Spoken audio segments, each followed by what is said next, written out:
In the first analogy, Kant was interested in relating everything to a single time.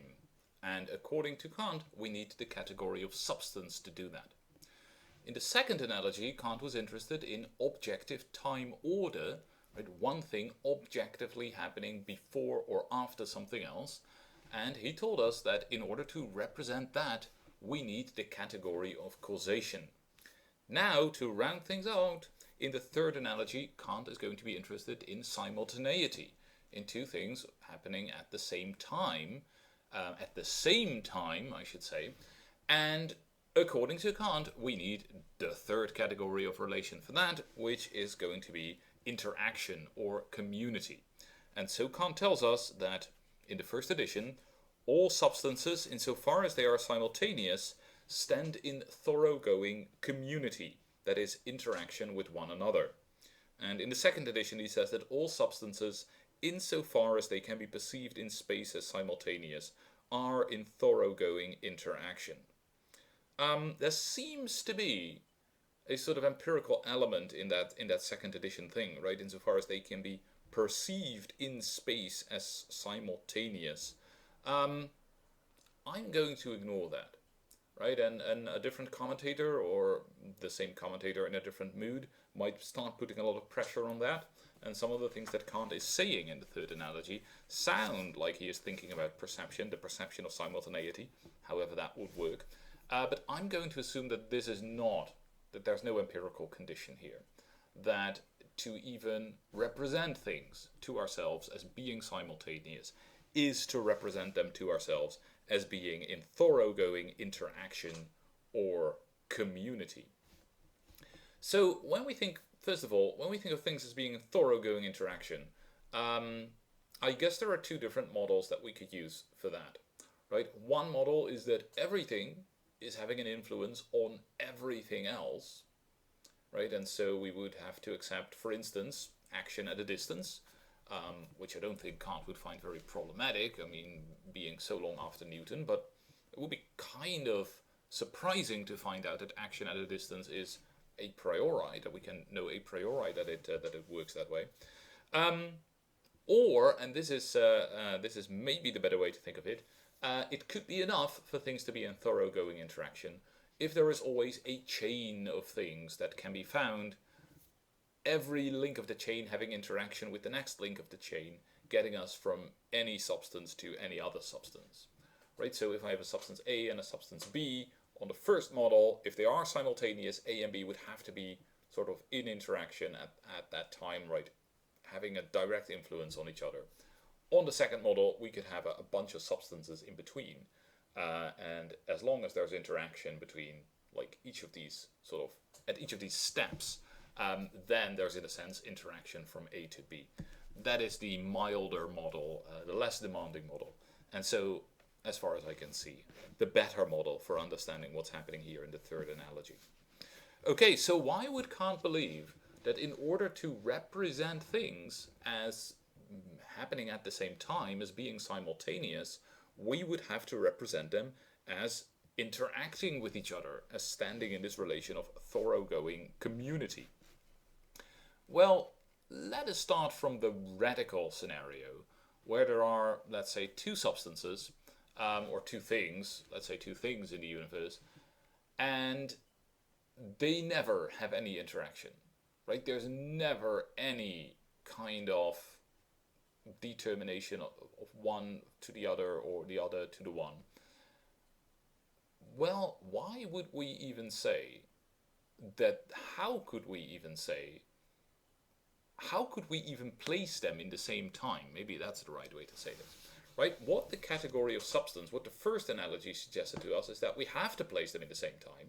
Okay. But where do we place them in the same time?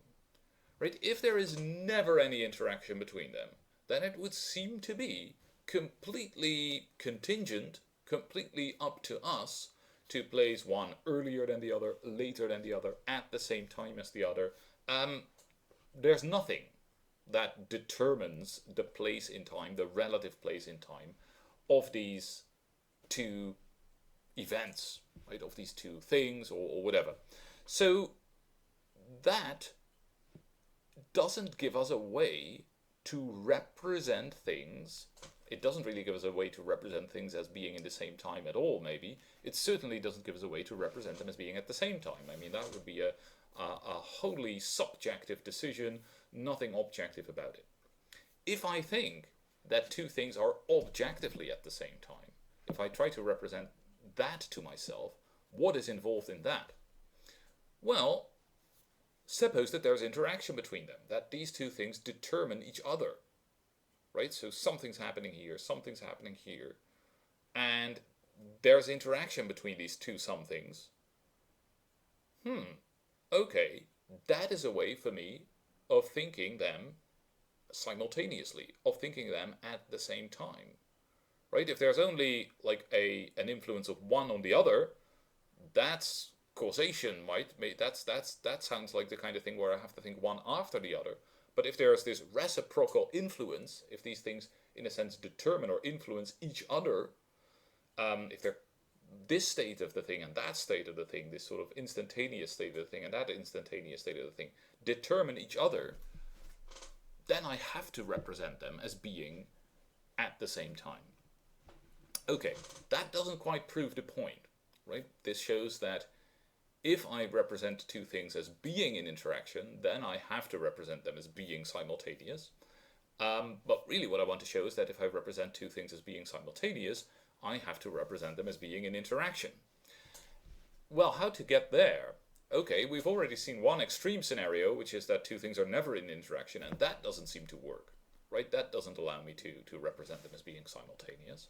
And so between the two extremes, the extreme where they are in interaction and the extreme where they are never in interaction, seems to be a third possibility, which is that they are sometimes in interaction, but not at the particular time that I'm interested in.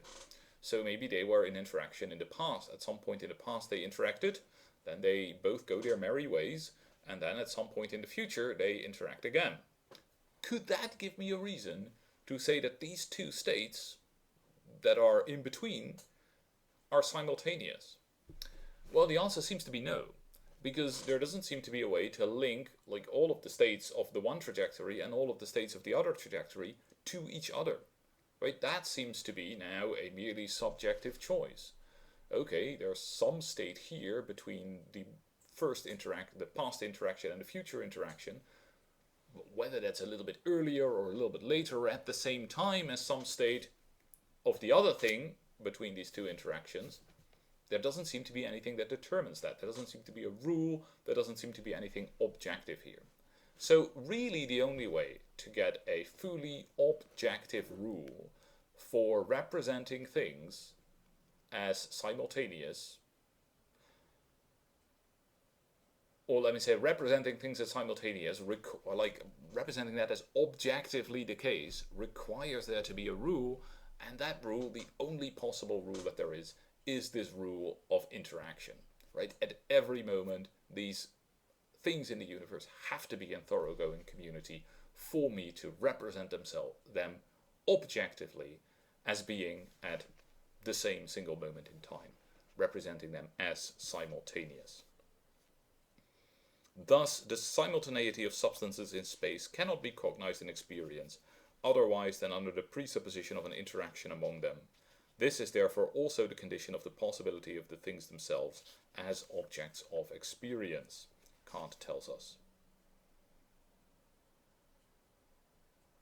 Alright. There is, I would say, I mean, if one is not fully convinced by Kant's argument, I guess it might be possible to think of the things that happen in time as being ordered, but only sort of partially ordered, right? Some of them are before others and some of them are after others, but it's not the case for every two events that there is an objective, that it's an objective fact whether one is earlier than the other or later than the other or at the same time as the other. Well, that doesn't seem to be on Kant's radar here, right? Clearly Kant thinks that if we are to understand the world as objects spread out in time, in space and time, space becomes space sort of becomes involved here now, right? Because in order for two things to be simultaneous and yet to be different things, that's what we need space for, right? And so space and time, Kant doesn't really delve into this in any detail, but maybe space and time are sort of deeply connected, right? In the sense that simultaneity requires space, and space is in a sense the possibility of simultaneity. Okay, I'll leave that there. To get back to my previous point, Kant clearly doesn't think that we can have any kind of indeterminacy of simultaneity like that, right? That doesn't fit his conception of our intuition of time and how we could represent things as being in time. All right, that concludes the analogies of experience. Kant gives us some closing thoughts which are relatively familiar to us, I would say. And that means that we get to the last series of categories, the postulates of empirical thinking in general, where we will talk about a possibility, actuality or existence, and necessity, and in which Kant in the B edition also added this famous little thing called the refutation of idealism. So that is where we will be moving next.